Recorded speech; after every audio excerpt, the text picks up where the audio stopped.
Il est fort probable que vous ayez déjà entendu parler de l'esprit de Jézabel au moins une fois dans votre vie, mais la grande majorité des gens croient qu'il est lié uniquement au péché de la prostitution et de la perversion.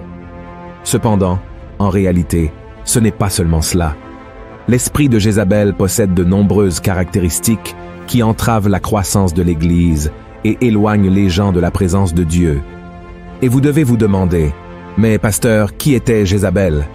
Jézabel est considérée comme la pire femme de tout l'Ancien Testament. Elle était mariée au roi Achab et a introduit des pratiques païennes en Israël, ce qui a déplu fortement à Dieu. Elle était une reine très méchante qui promouvait l'idolâtrie, tuait de nombreux prophètes et persuadait son mari d'adorer un autre Dieu que le Seigneur. Elle soutenait 850 prophètes des dieux Baal et Astarté. Ce prophète pratiquait des rituels abominables, suscitant la colère de Dieu. Le mal qui habitait dans le cœur de Jézabel était si grand, si fort, qu'Élias, l'un des plus grands et importants prophètes que Dieu ait jamais suscité, a fui par peur des menaces de cette femme et a même demandé au Seigneur de le tuer. Dans le livre des Rois, chapitre 19, il est écrit que Élie, voyant cela, se leva et s'en alla pour sauver sa vie. Il arriva à Béer-Shéba, qui appartient à Juda, et il y laissa son serviteur. Pour lui, il alla dans le désert où, après une journée de marche, il s'assit sous un genêt et demanda la mort, en disant « C'est assez. Maintenant, Éternel, prends mon âme, car je ne suis pas meilleur que mes pères. » Mais Jézabel a été punie. Dieu a rempli Élie de courage, et il est revenu prophétiser que cette femme aurait une mort sanglante et que les chiens mangeraient son cadavre. Et c'est exactement ce qui s'est passé. La Bible raconte qu'un homme appelé Jéhu a tué le fils de Jézabel, et, à cause de cela, elle l'a défié. Alors Jéhu a envoyé quelques hommes pour la tuer.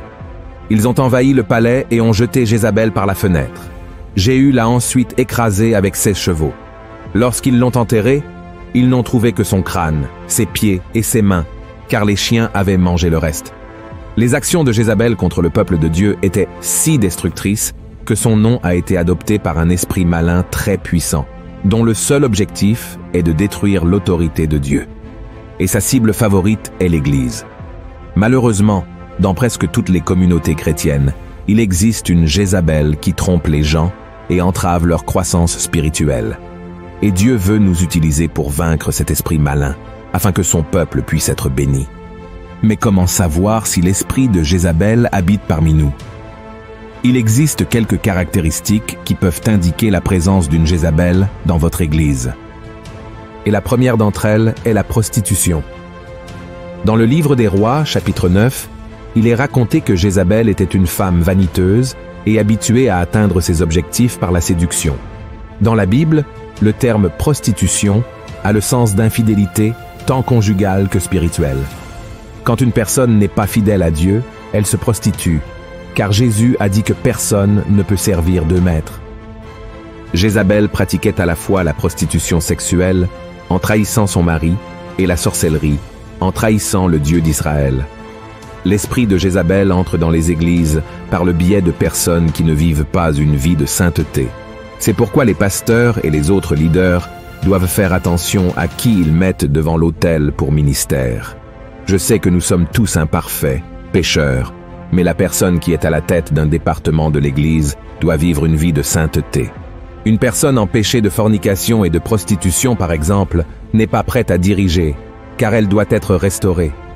Et nous devons le faire avec amour et beaucoup de patience, ne jamais exposer personne en public. En plus de cette situation, il y a aussi la prostitution spirituelle. Beaucoup de membres d'Église sont rebelles à l'égard de la communauté où ils se rassemblent.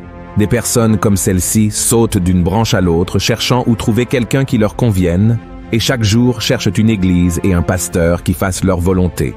Et lorsqu'ils ne sont pas satisfaits, ils créent des intrigues pour nuire au leadership. La deuxième caractéristique de l'esprit de Jézabel est l'idolâtrie. La Bible raconte que Jézabel adorait des idoles et avait une armée de prophètes composée de plus de 850 hommes qu'elle soutenait pour vénérer des dieux étrangers.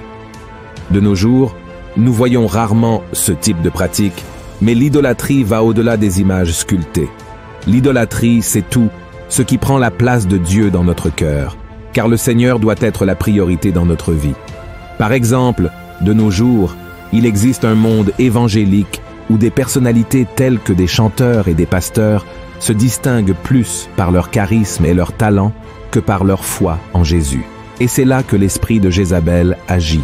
Il fait en sorte que les gens idolâtrent davantage la célébrité évangélique que le Seigneur lui-même. Et c'est quelque chose que Dieu déteste. La troisième caractéristique de l'esprit de Jézabel est la manipulation. Jézabel était manipulatrice, ce qui signifie qu'elle voulait que tout se passe à sa manière. Elle a même convaincu son mari d'abandonner le Dieu d'Israël et d'adorer le Dieu Baal. De plus, elle était très envieuse. À un moment donné, elle a ourdi un mensonge pour faire tuer un homme nommé Naboth, simplement parce que son mari convoitait sa terre. Ainsi, elle a pris la vie et la propriété d'un homme innocent. Une personne manipulatrice ment pour obtenir ce qu'elle veut.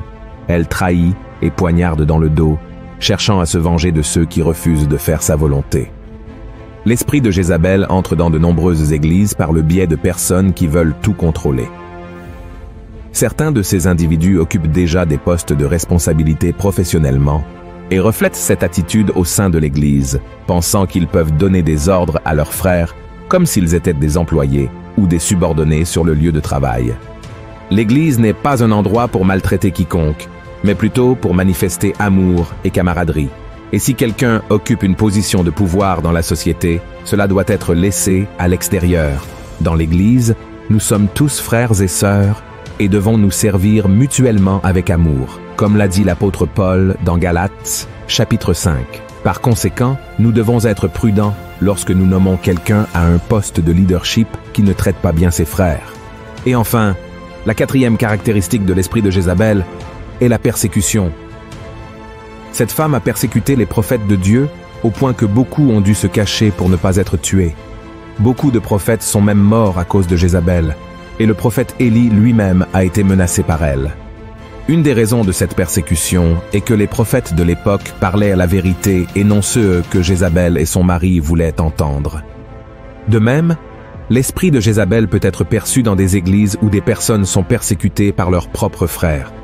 Il existe des églises où tout est tellement établi que lorsqu'un homme ou une femme de Dieu propose des changements, il commence à être persécuté et à faire face à des persécutions externes de personnes ou de situations venant de l'extérieur de l'Église. C'est quelque chose de normal, mais l'esprit de Jézabel agit à l'intérieur de l'Église. C'est une stratégie de l'ennemi pour affaiblir le peuple de Dieu. Car Jésus a dit, comme Jésus connaissait leurs pensées, il leur dit, « Tout royaume divisé contre lui-même est dévasté, et toute ville ou maison divisée contre elle-même ne peut subsister. » C'est pourquoi faites très attention aux personnes qui parlent mal d'autres frères, ou qui persécutent les dirigeants et les membres, car elles sont utilisées par l'esprit de Jézabel. Je sais que nous n'avons pas besoin d'être d'accord avec tout ce que nous voyons et entendons dans l'Église, mais Dieu nous appelle à intercéder et à exhorter si nécessaire, et non à causer des divisions ou des querelles. Comme nous l'avons vu au début de cette vidéo, la fin de la vie de Jézabel a été terrible. De plus, dans le livre de l'Apocalypse, Jésus donne l'avertissement suivant à l'église de Thyatire pour avoir toléré cet esprit de Jézabel parmi eux. Il a dit « Je connais tes œuvres, ton amour, ta foi, ton fidèle service, ta constance et tes dernières œuvres plus nombreuses que les premières. Mais ce que j'ai contre toi, c'est que tu laisses la femme Jézabel, qui se dit prophétesse, enseigner et séduire mes serviteurs, pour qu'ils se livrent à l'impudicité et qu'ils mangent des viandes sacrifiées aux idoles. Je lui ai donné du temps, afin qu'elle se repentît, et elle ne veut pas se repentir de son impudicité. Voici, je vais la jeter sur un lit, et envoyer une grande tribulation à ceux qui commettent adultère avec elle, à moins qu'ils ne se repentent de leurs œuvres. Je ferai mourir de mort ses enfants, et toutes les églises connaîtront que je suis celui qui sonde les reins et les cœurs, et je vous rendrai à chacun selon vos œuvres. Donc, si dans votre église quelqu'un présente ces caractéristiques, commencez à prier pour cette personne, car elle pourrait être dominée par un esprit démoniaque qui doit être chassé. Mais faites attention à ne pas être utilisé par l'ennemi en propageant des ragots et en diffamant cette personne. L'amour est l'accomplissement de la loi. Et en tant que chrétiens, nous devons rechercher la paix avant tout. Beaucoup de ces personnes sont simplement religieuses et n'ont pas encore eu une véritable expérience avec Dieu. Elles ont besoin de nous pour les bénir. Maintenant, si la personne refuse d'être corrigée, il n'y a rien qui puisse être fait. La Bible est très claire sur ce que Dieu fera à ceux qui permettent à n'importe quel esprit démoniaque de dominer leur vie. Le psalmiste a écrit: « C'est pourquoi les méchants ne résistent pas au jour du jugement, ni les pécheurs dans l'assemblée des justes. Car l'Éternel connaît la voie des justes, et la voie des pécheurs mène à la ruine. » Si vous avez apprécié ce message, partagez-le avec vos amis et votre famille et abonnez-vous à ma chaîne.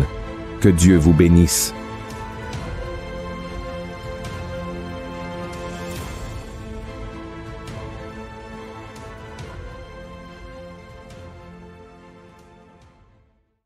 Il est fort probable que vous ayez déjà entendu parler